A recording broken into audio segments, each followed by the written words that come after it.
Ma dernière question. S'il y a lieu de choisir, pourquoi faut-il choisir l'islam?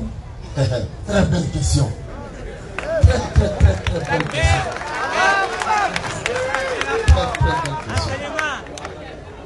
Tu sais pourquoi tu dois choisir l'islam? Non, c'est compris. Je répète. Bon, allez-y, s'il vous plaît. Cool.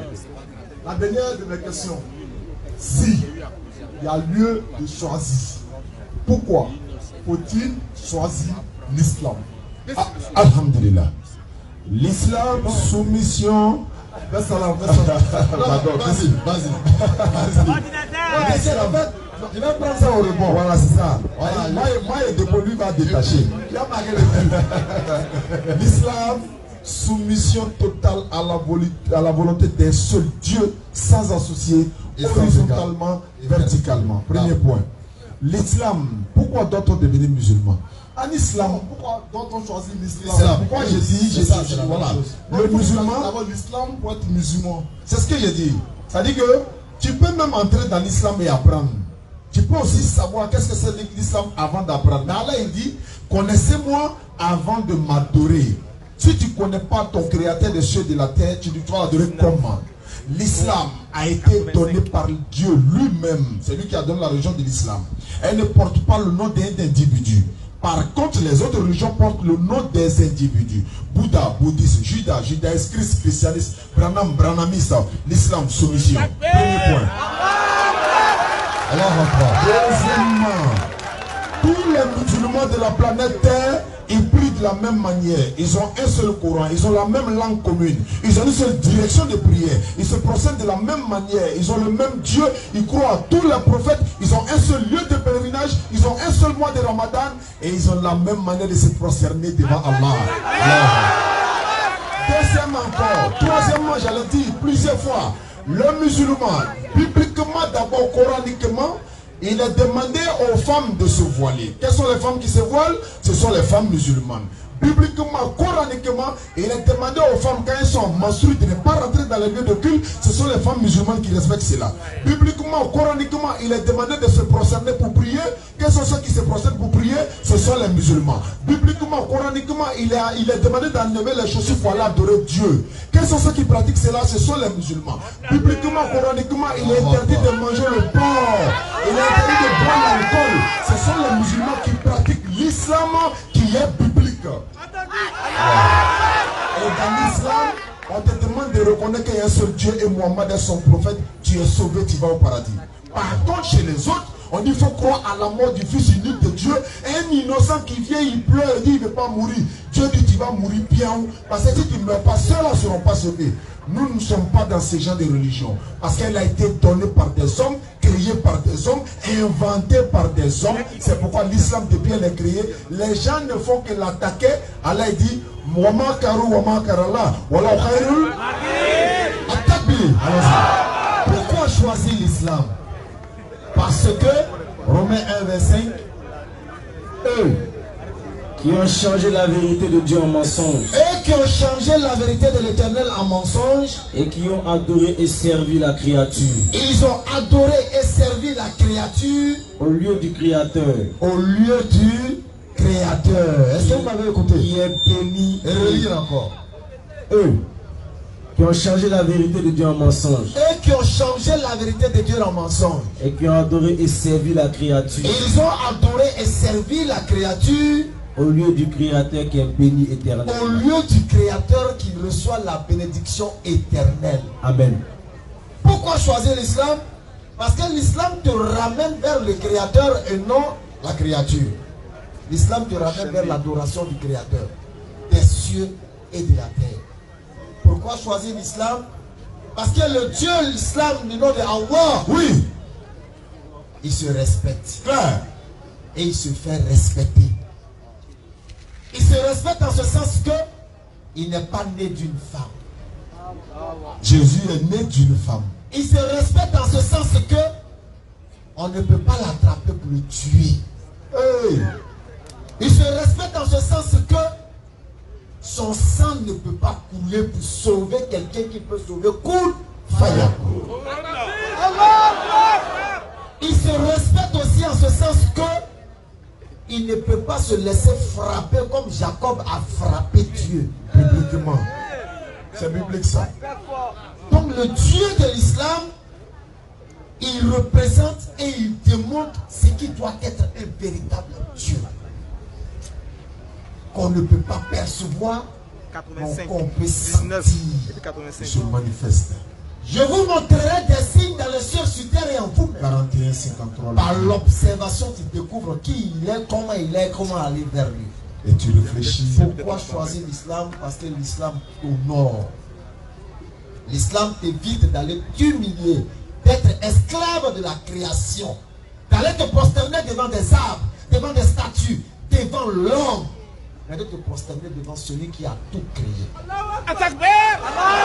L'islam ramène à l'homme même, donne à l'homme la dignité naturelle qu'il a. Car Allah il dit, nous avons honoré les fils d'Adam et nous les avons préférés au-dessus de toute la création. C'est l'islam qui te ramène à tout cela. Voilà pourquoi il faut choisir l'islam. C'est pourquoi Jésus dira dans Matthieu 7, verset 13 à 14, la voie qui mène au paradis est la voie la plus difficile. Voilà, les gens refusent d'aller là-bas. Sur cette voie, on ne boit pas. Oui. On ne se trompe pas. On ne va pas chez les prostituées. On ne couche pas avec femmes qu'on n'a pas mariées. Sur cette voie, on doit être un homme bien. Même avec les non-musulmans. Mais cette voie-là, beaucoup ne vont pas là-bas. Maintenant, la voie qui mène à la perdition, l'enfer là, c'est là-bas, tout le monde s'en va. Mais pourquoi tout le monde s'en va là-bas? Là-bas là, il y a Boré. Il y a son garçon, il y a son femme. Ils ont déjà tout pris. Il y a drogue là-bas, il y a Pierre. Nous on est déjà sauvés.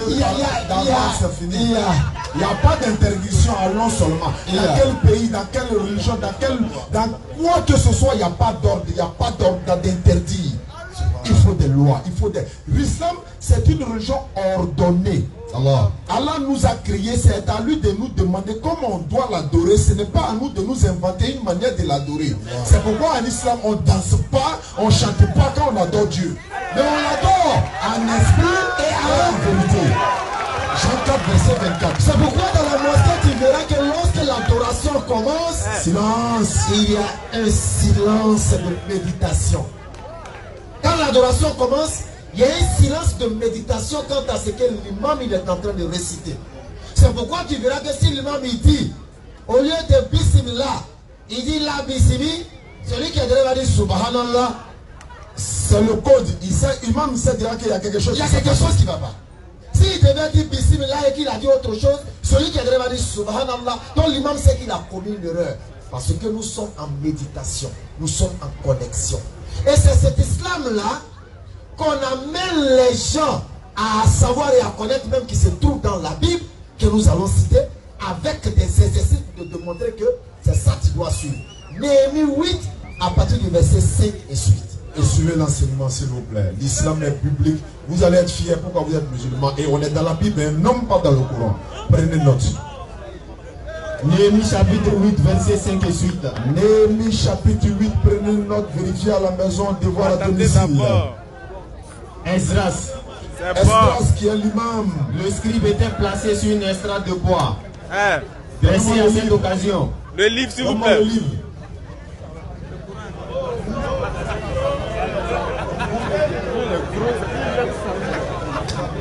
Voilà. Hey. Suivez très bien ce qui va se passer et nous allons le faire en fonction de la Bible.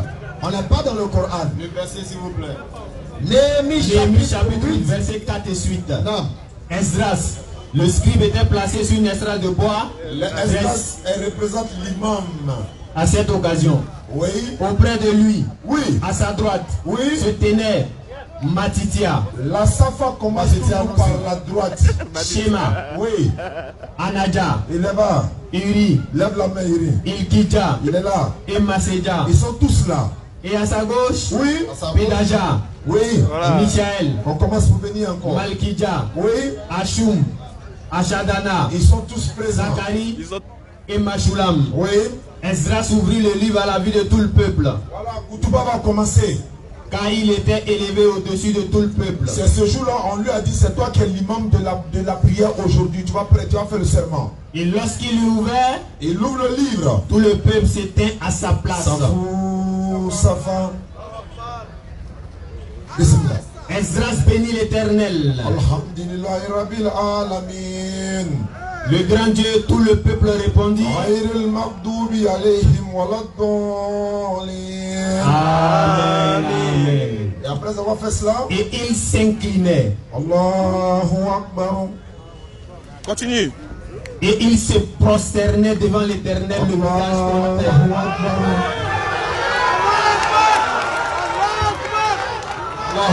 Ce n'est pas le Coran, chers frères et sœurs, c'est la Bible. Les gens ne vous disent pas la vérité. C'est pourquoi Allah dit quand la vérité vient, le mensonge disparaît. Non. Voilà la Bible qu'on vient de lire, Néhémie chapitre 8. Ça là, on fait ça où? C'est quel chrétien qui respecte ça là? C'est quel chrétien qui respecte ça là? Alors que Jésus-Christ lui-même, oui, quand il était en difficulté, il ne chantait pas, il ne dansait pas, et on trouve cela dans le livre de Matthieu 26, verset 39. verset 39. Jésus, ayant fait quelques pas en avant, allons-y. Puis, ayant fait quelques pas en avant, il se jeta sur sa face. Il se jeta sur sa face, mais bien avant. Et si on prenait Luc 6, 12. Non, c'est Luc 6. 22, 47. 22, 40, je crois. Oui, Luc. Vous allez voir qu'ils ont divisé le rite de l'adoration. Luc a pris la partie genuflexion, Matthieu lui a pris la partie prosternation. Et toujours islam. Non. Luc chapitre 22. Luc chapitre 22. Verset 41. Verset 41. Puis il s'éloigna d'eux à la distance d'environ un jet de pierre. Non. Et s'étant mis à genoux, il le pria. Toi tu vas faire Matthieu. S'étant mis en genoux. Donc Luc dit que Jésus s'est mis en genoux. Il pria. Matthieu dit quoi? Puis, ayant fait quelques pas en avant, il se jeta sur sa face et pria. Vous voyez? Luc dit qu'il s'est mis en genoux. Matthieu dit qu'il s'est prosterné. Oh, il ne peut pas avoir prosternation sans génuflexion. Voici la vérité biblique. Et David dans Psaume 95, Psaume 95, verset 6, vous allez voir comment David priait. Non, parce qu'on dit souvent, est-ce que quand on dit que Jésus chantait, ils vont dire David chantait. Oui, mais quand il voulait adorer son Dieu là, qu'est-ce qu'il faisait? Psaume 95, 6. Oui. Venez. David dit venez. Prosternons-nous. Prosternons-nous. Mais ça ne commence pas par la prosternation. On prend dans l'autre sens. Allons-y, prosternons-nous. Et humilions-nous. Humiliation comme ça. Fléchissons le genou. On fléchit le genou devant et l'Éternel. déjà ils étaient déjà prosternés devant l'Éternel Dieu. Donc la véritable adoration de l'Éternel ne se fait pas en chantant et en dansant. Loin de là les gars. Mais dans la prosternation et surtout, avant la prosternation, il faut prendre quoi? La blessure. Exode 40, verset 30 à 31, l'écriture écrit cela clairement. Nous sommes en train de vous montrer que l'islam c'est la seule voie du salut pour l'humanité. Mais à cause des matériels, l'intérêt matériel là, on ne vous dit pas la vérité. Mais là on va vous dire tout parce qu'on n'entend rien. Clair. Exode 40, verset 29 et suite. La mission de Moïse, la mission de Jésus. Vous positionnez les deux et puis on attaque. Exode chapitre 40, verset 29 et suite. Oui. Il plaça l'autel des holocaustes à l'entrée du tabernacle. Oui. Et de la tente d'assignation. Oui. Et il offrit l'holocauste. Oui. Et l'offrande que l'Éternel avait ordonné à Moïse. À Moïse. Il plaça la cuivre entre la tente d'assignation et l'autel. Tassaba. Oui. Tassaba. Il plaça la cuivre entre la tente d'assignation et l'autel. Grande assiette comme ça. Oui. Et il y mit de l'eau. Il a mis l'eau. C'est pas ça il a mis. Pour les ablutions. Il a mis de l'eau pour ablution. Ablution, cherche quoi dans ta Bible, mon frère? Tu ne te poses pas de questions? Allez, avant d'entrer au temple, il prend d'abord l'ablution. Avant d'entrer dans la mosquée, on prend d'abord l'ablution. Voilà la Bible. Exode 3, verset 5. Maintenant, pourquoi on enlève Jésus pour entrer dans un endroit qu'on a dédié comme étant notre masjid? 20, 12. Exode 3, 5. Ici, sur 20, verset 12. Exode chapitre 3, verset 5. Oui. Dieu dit, n'approche pas d'ici. Il dit à Moïse, n'approche pas d'ici. Avant de t'approcher ici, ôte tes souliers de tes pieds. faut enlever les chaussures là d'abord. Car le lieu sur lequel tu te tiens est une terre sainte. Parce que la mosquée aussi est une terre sainte. Dieu dit ça à Moïse dans la Bible Écoutez ce qu'il dit dans le Coran, Surat 20, verset 12. Je suis ton Seigneur. Ah, il dit, oh Moïse, je suis ton Seigneur. Enlève tes sandales. Il faut enlever chaussures là. Car Oui. tu es dans la vallée sacrée, toi. Mais pourquoi il a dit ça, Oussaz? Tout simplement parce que quand on dit ici c'est la mosquée, oui, ici c'est le temple, oui, ici c'est l'église, ça veut dire qu'ici là c'est devenu un endroit qui a été dédié à qui? À l'Éternel. Et quand c'est dédié à l'Éternel, ça veut dire que c'est devenu un endroit qui a été sanctifié. Ça veut dire que c'est devenu saint. Donc en entrant dans cet endroit saint, pour aller rencontrer ton Seigneur, oui, il faut enlever tes chaussures. Mais non frère, quand il rentre à l'église, il faut quoi? Il rentre avec la chaussure. Et quand Oussaz même il dit, quand il s'en va dans sa chambre là, il enlève chaussures, il enlève sa chaussure et puis il rentre dans sa chambre. Maintenant pourquoi? Il dit non, ma chambre est propre. Oh, alhamdulillah. Donc, et quand tu vas à l'église, tu fais quoi? Il rentre ta chaussure. Pourquoi? Il ne répond pas. Il y a problème. On ne vous dit pas la vérité. On vous dit là, non, on vous donne ça cadeau. Maintenant, celui qui veut y prendre, notre devoir n'est que la transmission du message. Inch'Allah. Voilà pourquoi tu dois devenir musulman. Laissez-le. Merci, merci. On y reviendra. Inch'Allah. Inch'Allah.